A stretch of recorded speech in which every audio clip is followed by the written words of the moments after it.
تو عشق کی حد تک جب جاتا ہے جب آپ اس کے اندر آپ اپنی ڈوب بھی جاتے ہیں اور اپنی پوری جان کھپاتے ہیں اب اس گول کو اچیو کرنے کے لیے. وہ عشق ہے. مثلا میں کہہ سکتی ہوں میرے بچے میرا عشق ہے. ہاں کہا جا سکتا ہے, بالکل. اچھا میری جو پہلی کتاب ہے اس کا نام ہے عشق زاد. جی, عشق زاد.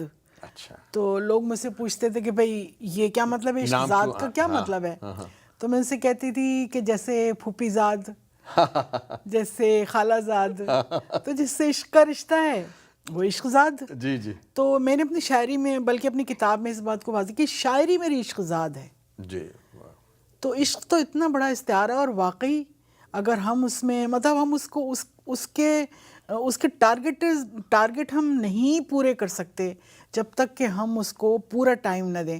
سو یہ کوئی ضروری نہیں, لیکن اسی زندگی میں سے وہ وقت نکالنا پڑتا ہے, اسی زندگی میں سے وہ. اور کیونکہ یہاں لوگوں نے کر کے دکھایا ہے کہ انہوں نے بڑے بڑے کارنامے انجام دیے, تو کیسے دیے؟ ہمارے پاس بھی وہی زندگی ہے, ہمارے پاس بھی وہی وقت ہے, سب کچھ. ہم ایک عام لوگ ہیں, تو ہم کیوں نہیں کر سکتے ہیں؟ تو پھر یہ ہے کہ پھر وقت آپ کو دینا پڑتا ہے اور اس کے لیے کام کرنا پڑتا ہے, جان لگا. میں نے لکھا ہے کہ عشق میں دل ہی نہیں جان بھی گنوائی ہوئی ہے. واہ. عشق میں دل ہی نہیں جان بھی گنوائی ہوئی ہے, میں نے یوں ہی نہیں عزت یہ کمائی ہوئی ہے. آپ نے مختلف موضوعات پہ شاعری کی, تو مجھے بتائیے کہ آپ کے پسندیدہ موضوعات کیا رہے, یا آپ نے جو آپ کی آبزرویشن تھی اس کے متعلق تو بتائیے. کہ بات یہ ہوتی ہے کہ جو پہلے تو آپ یہ کیٹیگرائز کریں کہ شاعری ہے کیا چیز. بالکل. میرے نزدیک شاعری وہ ہے جو شاعری کچھ بھی الگ نہیں ہے, شاعری ایک فارمیٹ ہے اظہار کا. اچھا. کہ میں کون سا فارمیٹ اختیار کرتی ہوں اپنے اظہار کے لیے. تو یہ شاعری جو ہے وہ اندر ہے میرے, جو میں جی رہی ہوں زندگی وہ شاعری ہے. اسی میں تو میں سب کچھ اسی میں سے تو میرے پاس آتا ہے نا. میں دکھتی ہوں, میں کسی سے خوش ہوتی ہوں, میں کسی سے مطلب کیفیت جو آپ پہ ہوتی ہے, کیفیت جو بھی کچھ ہے نا اس کے اظہار کا نام ہے نا شاعری. تو شاعری تو وہ ہے جو آپ زندگی جی رہے ہیں.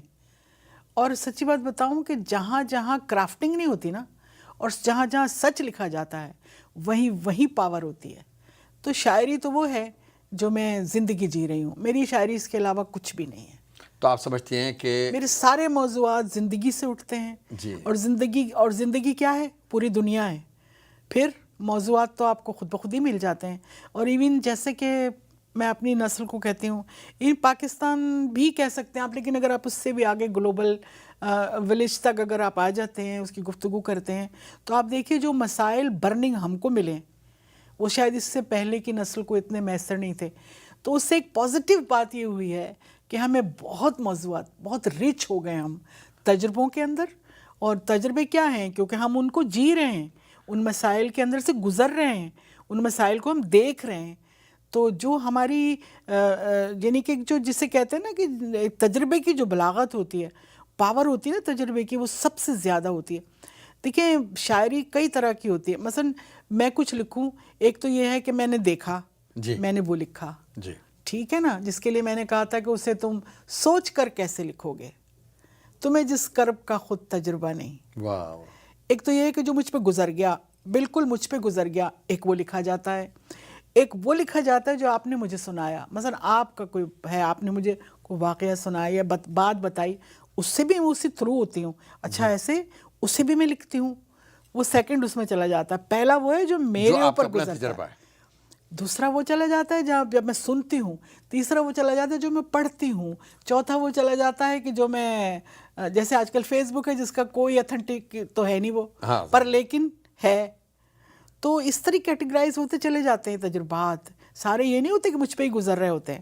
لیکن اگر جب میں کسی واقعے کو سنتی ہوں تو مجھے اس کا اندازہ ہوتا ہے. ظاہر ہے کہ میں رائٹر ہوں تو اللہ پاک نے مجھے کچھ تھوڑا سا ایک سوچنے کا اور شاید سمجھنے کا ایلیمنٹ زیادہ دیا ہے, اور دیتا ہی ہوگا وہ, جبھی تو ہم وہ چیز دیکھ لیتے ہیں جو عام لوگ نہیں دیکھ پاتے. دیکھیے 250 سال پہلے حیرانگی ہوتی. غالب نے ایک معمولی سا شعر لکھا تھا اس وقت کے حساب سے, جس پر کہ اس کو بے انتہا نکو بنایا گیا تھا اور کہا گیا تھا دیکھو یہ شاعر ہیں, فینٹیسی میں رہتے ہیں, یہ کیا کیا باتیں کرتے. اس نے کیا کہا تھا کہ لے آئیں گے بازار سے جا کر دل و جاں, اور کوئی سوچ سکتا تھا آج کہ آ رہے ہیں، آج کل ہے، آ رہے ہیں، بالکل تو یہ ہے پاور، یعنی ایک ایسی امیجنیشن کہ جو شاید ہو سکے وہ ہم پر آتی ہے. تو یہ پاور سب ملا کے پھر آپ اس کو تجربات کہہ سکتے ہیں. اور جب آپ ان کے اوپر بالکل یعنی کہ سنجیدگی کے ساتھ ان کو انالائز کر کے لکھتے ہیں تو پھر کہ شاعری آپ کی بہت پاورفل اور رچ ہوتی ہے. اچھا، تو جہاں شاعری کے حوالے سے ہم چاہیں گے کہ آپ اپنی کوئی شاعری سنائیں ہمیں. اصل میں وہی میں نے بریک پہ جانے سے پہلے میں چاہتا ہوں کہ آپ کچھ جیسے میں نے تم سے کہا نا کہ ہمیں دنیا جو ہے نا وہ اور طرح سے ملی ہے. جتنی خوبصورت شاید پہلے ہوگی تو صرف رومانس پہ لوگ شاعری کرتے تھے یا خوشیوں پہ کرتے تھے. ترنم کا دور بھی تقریباً اب اسی لیے ختم ہو رہا ہے کہ ہمارے موضوعات وہ ہیں ہی نہیں جنہیں ہم گا سکیں خوشی سے. لہٰذا میں نے پھر انہی اس میں سے، اب سب تو کر نہیں سکتے ہیں آپ، تو جیک آف آل تو ظاہر نہیں ہو سکتے، وہ تو ہے پوری شاعری. چند موضوعات میں نے مثلاً خواتین کے حوالے سے، اور مثلاً ہمارے ہاں جو برین ڈرین ہوا ہے اس کے حوالے سے، ان کو میں نے لے کے کچھ اپنے خاص موضوعات بنائے جن پر میں کام کرتی ہوں. تو کچھ خواتین کے لیے 2-3 اشعار آپ کو سنا دیتی ہوں کہ دل کے بہلانے کا سامان نہ سمجھا جائے. واہ، دل کے بہلانے کا سامان دل کے بہلانے کا سامان نہ سمجھا جائے، مجھ کو اب اتنا بھی آسان نہ سمجھا جائے. واہ واہ. مجھ کو اب اتنا بھی آسان نہ سمجھا جائے، میں بھی دنیا کی طرح جینے کا حق مانگتی ہوں. واہ واہ. میں بھی دنیا کی طرح جینے کا حق مانگتی ہوں. دیکھیں پہلے عورت صرف گھر میں قید تھی، اس کے بعد بھی وہ گھر میں قید تھی، اس کے بعد بھی وہ گھر میں، لیکن گلوبل ولیج ہو جانے کے بعد جب گھر میں یہ ٹی وی آ گیا، جب گھر میں یہ فیس بک آ گیا، تو اب عورت بھی سب انہی مسائل کے ساتھ، اب اس کو پتہ ہے میں یہاں رہ کر، اچھا میرے پاس یہ نہیں، وہ دنیا کہاں جا رہی ہے، تو ہم کن محرومی کا شکار ہیں اس کا بھی اندازہ ہوتا ہے، اور کن نعمتوں کا شکار ہیں جو اسے اللہ پاک نے ہمیں نوازا ان کا بھی اندازہ ہوتا ہے. سو دل کے بہلانے کا سامان نہ سمجھا جائے، مجھ کو اب اتنا بھی آسان نہ سمجھا جائے، میں بھی دنیا کی طرح جینے کا حق مانگتی ہوں، اس کو غداری کا اعلان نہ سمجھا جائے. اور وہ جو میں نے کہا تھا نا برین ڈرین کے اوپر، اس میں ایک شعر یہ بھی ہے کہ اب تو بیٹے بھی چلے جاتے ہیں ہو کر رخصت. واہ. کہ کوئی کانسیپٹ نہیں تھا نا، بیٹا ایک شجر کی طرح ہم سمجھتے تھے ماں باپ کہ یہ شاید سایہ دار پیڑ ہے، جب بڑا ہوگا ہمیں چھاؤں دے گا. آج کل نہیں ہے ایسا، اب سب چلے جاتے ہیں. تو اس میں نے ایک چھوٹا سا ایک بڑا خوبصورت پہلو نکالا اس میں نے یہ کہ اب تو بیٹے بھی چلے جاتے ہیں ہو کر رخصت، صرف بیٹی کو ہی مہمان نہ سمجھا جائے. واہ واہ. کہتے تھے نا بیٹیاں تو مہمان ہیں، چلی جائیں گی پرائی ہیں. تو اس طرح ہوتا ہے. پھر دوسرا یہ کہ جو میں نے لکھا کہ اب عورتوں کا، جیسے میں نے سنا کہ سونی جو تھیں وہ جناب کچے گھڑے پہ چل کے ڈوب گئیں، تو ہے نا. تو اب ہم لوگ تو ظاہر ہے اور طریقے سے زاویے بدلتے ہیں، اس وقت بیچاری کے پاس وہی تھا. اب ہمارے ہزاروں زاویے بدل گئے. مثلاً ہمارے ایک سونی مہیوال کے 10 آ جاتے ہیں 5 منٹ کے بعد اگر ہم چاہیں، تو وہ بات تو نہیں رہی نا. تو اس پہ میں نے لکھا تھا کہ 21ویں صدی کی عورت کا شعر لکھ رہی ہوں. میں 2000 میں جب میں پہلی مرتبہ امریکہ آئی تو میں نے واشنگٹن میں پہلی مرتبہ اس شعر کو پڑھا تھا کہ جنون عشق میں صدچاک ہونا پڑتا ہے. جنون عشق میں صدچاک ہونا پڑتا ہے. اس انتہا کے لیے خاک ہونا پڑتا ہے. اگر میں ڈوبی اسے ساتھ لے کے ڈوبوں گی. واہ واہ. کہ محبتوں میں بھی صفاق ہونا پڑتا ہے. واہ واہ. محبتوں میں بھی صفاق ہونا پڑتا ہے. بہت مزہ آیا. وقت ہوا ایک بریک کا، تو بریک کے بعد پھر ناظرین وقت ہوا بریک کا، ہمارے ساتھ رہیے گا، انشاءاللہ ہم واپس آتے ہیں ابھی.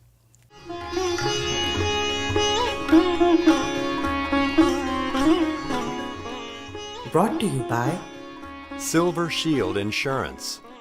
ویلکم بیک ناظرین. سلسلہ وہیں سے جوڑتے ہیں. ریحانہ ہمارے ساتھ موجود ہیں، تو آئیے پھر ملتے ہیں ان سے. ریحانہ یہ بتائیے کہ جو بیرون ملک ادب تخلیق ہو رہا ہے اس کے حوالے سے آپ کیا کہیں گی، جو یورپ میں امریکہ وغیرہ میں ہے، آپ کیا سمجھتی ہیں؟ دیکھیے میرے سمجھنے نہ سمجھنے بعض سی باتیں ہوتی ہیں جو میں سمجھوں یا نہ سمجھوں، ان پہ کوئی فرق نہیں پڑتا. جی. مثلاً یہ کہ دیکھیں غالب نے ایک سفر کیا تھا کلکتے کا، جی. اور اس نے اس کو کتنا ہائی لائٹ کیا ہے. کلکتے کا سفر، کیونکہ سفر جو ہے نا اس کے جو تجربات ہوتے ہیں، شاعری ہماری بیس ہی تجربات پہ کرتی ہے. جو آپ بڑی شاعری دیکھ رہے ہو نا جی بالکل، جن کو کہ آپ گھڑی گھڑی ریپیٹ، تو ویسے تو میلہ لگا پڑا ہے ہاں ہاں، جس کے اندر گم ہوئے ہوئے ہیں لوگ، لیکن جہاں جہاں آپ کو کوئی نظر آتا ہے وہ پاور ہوتی ہے. تو غالب نے تو سفر وہ چیز ہے اور ہجرت وہ چیز ہے کہ جو جس کے تجربات آپ کو مطلب آپ سوچ بھی نہیں سکتے کہ وہ آپ کو کتنے تجربات ہوتے ہیں اپنے سرزمین سے الگ جانے کے بعد، اور بالکل ایک نئے انوائرمنٹ میں اپنے آپ کو بلڈ کرنا کیا ایک تھوڑی ہوتا ہے. پھر اس کے بعد آپ کی جنریشن آپ کے سامنے آ جاتی ہے، اس کے لیے کتنی یعنی کہ تگودو ہے. تو یہ وہ تجربات ہوتے ہیں جو جب مل جاتے ہیں تو وہ ایک اتنا پاورفل ایلیمنٹ بن جاتے ہیں. اچھا، اس کا اندازہ پہلے شروع میں نہیں تھا. اچھا، کیونکہ دیکھیں میں تھی سعودی عرب میں، اور میں بہت پہلے سعودی عرب میں چلی گئی تھی، 78 میں ہم چلے گئے تھے، یعنی میں بالکل شادی ہو کے فوراً. تو وہاں تو ماحول تو نہیں میں ہوگا. نے ابھی کراچی میں انٹر ہی کیا تھا، مطلب میرا کوئی بلٹ اپ ہی نہیں تھا شاعری کا، تو میں اتنی جلدی چلی گئی تو میرا رابطہ اس طرح سے تو کٹ گیا نا.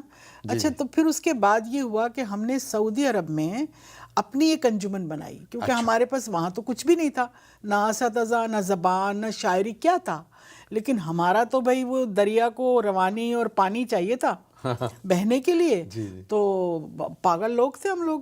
تو 83 میں جا کے میں نے اپنی ایک انجمن بنائی ادبی سعودی عرب، الخبر میں تھی، الخبر، جی جی، سعودی عرب کے شہر الخبر میں تھی. اچھا، ہم نے وہاں ایک ادبی انجمن بنائی. جمیل الدین عالی صاحب اپنے سرکاری دورے پر نیشنل بینک کے ایک دن کے لیے آئے اور ان کے ہاتھوں ہم نے اس کا افتتاح کرایا، اور اس کے بعد سے آج تک وہ قائم ہے. اچھا، آج بھی وہاں اس کے برانچز ہیں، میں جاتی ہوں، میرا بیٹا وہاں پر ہے علی، میں اس کے پاس جاتی ہوں، اور آج بھی میں وہاں پر تو وہ جو شروع میں ہم نے وہاں ایک درخت لگایا آج وہ ماشاءاللہ. تو میرے کہنے کا مطلب ہم نے بہت کام کیا. تو اس کے بعد جب میں پاکستان آتی تھی، جب میں نے تھوڑی شاعری شروع کی تو خیر سارا سیکھنے کا ہی عمل ہے. 10 12 15 سال تک صرف ہم سیکھتے رہے، کچھ نہیں کیا. مشاعرے بھی ہوئے تو گھر میں کوئی ہمارا کوئی پرومیننٹ فگر کوئی بھی نہیں تھا.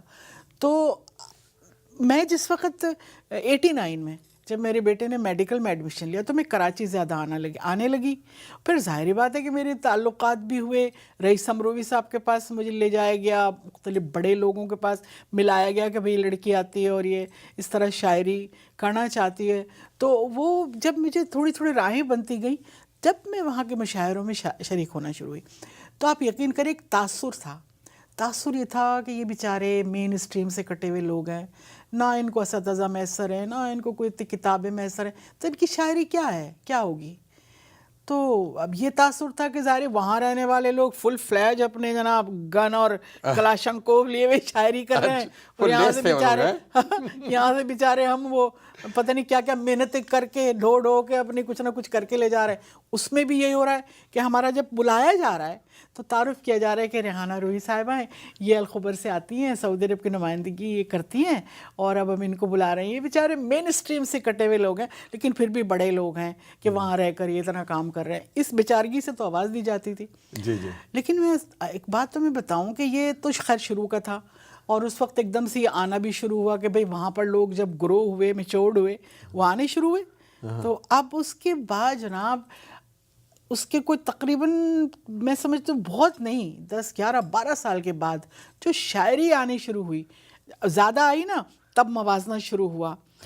آپ یقین کریں کہ جو باہر کے لوگ لکھتے ہیں نا، وہ کسی صورت 19-20 وہاں سے کم نہیں ہے، بلکہ کبھی کبھی 20 ہوتی ہے ہماری شاعری. اچھا. میں ساری دنیا میں جاتی ہوں، بس مجھے خدا نے یہ ایک بلیسنگ دی کہ میں سب سے پہلے تو 89 سے سلیم جعفری کے مشاعروں میں دبئی کے جشن جو وہ بناتے تھے، اس میں جشن جون ایلیا، جشن مجروح اور جشن سلطان پوری، مجروح سلطان پوری، اور ایک اور، اس کے اندر مجھے مدعو کیا گیا. اس کی کیسٹس آج بھی موجود ہیں. میں سعودی عرب سے آ کے وہاں نمائندگی کرتی تھی. تو اس طرح میری انٹری ہوئی وہاں پر، اور میں مستقل آنے لگی. اب یہاں کا منظرنامہ جب چیزیں سب آئیں تو پتہ یہ چلا کہ باہر کے رہنے والوں کے جو شاعری کے تجربات، اور آج بھی آپ اٹھا کے دیکھ لیں، میں نام لوں گی تو بہت طویل فہرست ہو جائے گی. ہر جگہ آپ دیکھیں کہ وہ ان کی شاعری میں وہ مضامین ہٹ کے اتنے متنوع مضامین باہر کے لوگوں کو، اوورسیز اتنی رچ. اس وقت تو اب جو کتابیں آ رہی ہیں خیر اب تو سب پر ہی اب جا کے وہ ایک عزت قائم ہوئی کہ وہ کہتے ہیں کہ یہ بندہ ہیوسٹن سے آیا ہے اور یہ اب کہتے ہیں، ورنہ اس وقت یہ بیچارے وہ سمجھتے تھے ہمارے پاس تو اتنی مطلب اس کو جو ہم مس کیلکولیٹ کرتے تھے ایسا نہیں ہے. تو آپ جو بیرون ملک ادب تخلیق ہو رہا ہے اس سے آپ سیٹسفائیڈ؟ بہت زیادہ. میں ہی نہیں، میں صرف اپنی تو میں ہوں ہی نہیں کسی گنتی. لیکن خاتون شاعرہ ہونے کے لحاظ سے آپ سمجھتے ہیں آپ کو مشکلات بھی آئیں آپ کو، یا بالکل نارمل ایسا ہی تھا جیسے؟ نہیں، ایسا تو ہو ہی نہیں سکتا. دیکھیے خواتین کا ہمارے ہاں معاشرے کے اندر ہمارے پورے ہی تو وہ ایک لڑکی کے لیے ایک الگ مائنڈ سیٹ ہے نا، اور لڑکوں مرد کے لیے ایک الگ ہوتا ہے. تو مطلب یہ کہ جب میں نے شاعری شروع کی تو میرے پاپا ایک دم خاندان میں ایک بھوچال آ گئی. 13 سال کی عمر میں ہمارے گھر میں ایک چھوٹی سی میوزک کی پارٹی ہوئی. اچھا. اس میں وہ ایک صاحب تھے، انہوں نے کوئی لتا کا گانا گایا، محترمہ نے. وہ گانا مجھے اتنا اچھا لگا، اس کی بہر سب تھی تو شاعرہ نا اندر سے. دوسرے دن صبح اٹھ کے میں نے اسی کے اوپر اپنی ایک اس طرز تو کر دی اور اپنی ایک غزل لکھ لی. واہ. ہاں اچھا پوری. اب میں آپ دیکھتی ہوں اس میں کوئی غلطی نہیں ہو سکتی تھی. اور اس کی آخری شعر بڑا مزیدار ہے. اچھا. کیونکہ دیکھو میں تم سے کیا کہا تھا، شاعری وہ ہوتی ہے جو آپ جی رہے ہیں زندگی. اس وقت جو میں نے مقطع کہا اس وقت میں شاید 8ویں یا 9ویں کلاس میں ہوں گی زیادہ. تو مقطع کے اندر خودی کا ذکر ہے کیونکہ میں غالب کو پڑھ رہی تھی. اب میری شاعری میں کوئی اس طرح کا، اب میرا اپنا سوچا ہوا تھا، میرا غالب نے مجھے سکھا دیا، میری سوچ کو میچور کر دیا. اب غالب وہ نہیں آتا، اقبال نہیں آتا، اب میری اپنی آتی ہے. آپ کی اپنی اس سوچ کی بیس کے اوپر جو میں نے اب اپنے قائم کیے اپنے نظریات، اب میری شاعری میں وہ آتے ہیں. اور تب کیا تھا، اس کا سن لو بالکل، حالانکہ بہت عجیب اچھا شعر ویر نہیں لیکن مزیدار ہے کہ روحی بلند رکھ خودی. اچھا. بلند رکھ خودی، طوفان کی منتیں نہ کر. اچھا.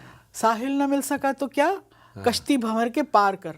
واہ واہ. یہ خودی چلیے آپ جو ہے نا، کیونکہ وقت اس لیے آیا، وقت ختم ہونے کو ہے، تو میں چاہوں گا کچھ شاعری سنائیں. ہاں میں آپ کو اب آپ اپنی اس وقت کی شاعری سنا چند نہیں، میں کچھ غزلیں سنا دیتی ہوں آپ کو کہ کوئی جادو نفسانہ نفسوں ہے یوں ہے. واہ.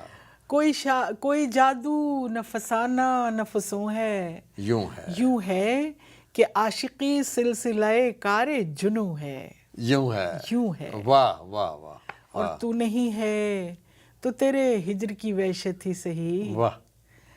تو نہیں ہے تو تیرے ہجر کی وحشت ہی صحیح کہ اب یہ وحشت ہی میرے دل کا سکون ہے یوں ہے. واہ واہ واہ. اور جب سے دیکھا ہے محبت کو عداوت کرتے. جب سے دیکھا ہے محبت کو عداوت کرتے. جب سے دیکھا ہے محبت کو عداوت کرتے. جب سے ہونٹوں پہ میرے ہاں ہے نہ ہوں ہے یوں ہے. واہ واہ. جب سے ہونٹوں پہ میرے ہاں ہے نہ ہوں ہے یوں ہے. اور بھئی 2000 میں نے تمہیں سنا 21ویں صدی کی عورت کا شعر لکھا تھا کہ اگر میں ڈوبی. تو اب یہ ایک 22ویں صدی کی عورت کا شعر سناتی ہوں جو اس غزل میں نے اب سے 2 سال پہلے لکھا. اور یہ میں جانتی ہوں کہ جنوب مشرقی ایشیا کی عورت کو ابھی کم از کم 1 صدی تک تو یہ جو میں کہنے جا رہی ہوں اس کی اجازت نہیں دی جا سکتی. لیکن میں نے لکھا کہ اب تیرے ساتھ میرا جی نہیں لگتا سائیں. واہ. اب تیرے ساتھ میرا جی نہیں لگتا سائیں. تو نے پوچھا تھا نمی آنکھ میں کیوں ہے یوں ہے. واہ. اور آج بھی کل کی طرح دیر سے گھر آئے گا وہ. آج بھی کل کی طرح دیر سے گھر آئے گا وہ. پھر بہانے وہی دہرائے گا یوں ہے. واہ. بہت بہت شکریہ ریحانہ، آپ ہمارے پروگرام میں آئیں، ہمیں عزت دی آپ نے. میں آپ کا بہت ممنون ہوں. ناظرین، مجھے یقین ہے کہ ریحانہ روحی کی شاعری آپ نے پسند کی ہوگی. انشاءاللہ اگلے ہفتے پھر آپ سے ملاقات ہوگی. اجازت دیجیے. بہت شکریہ.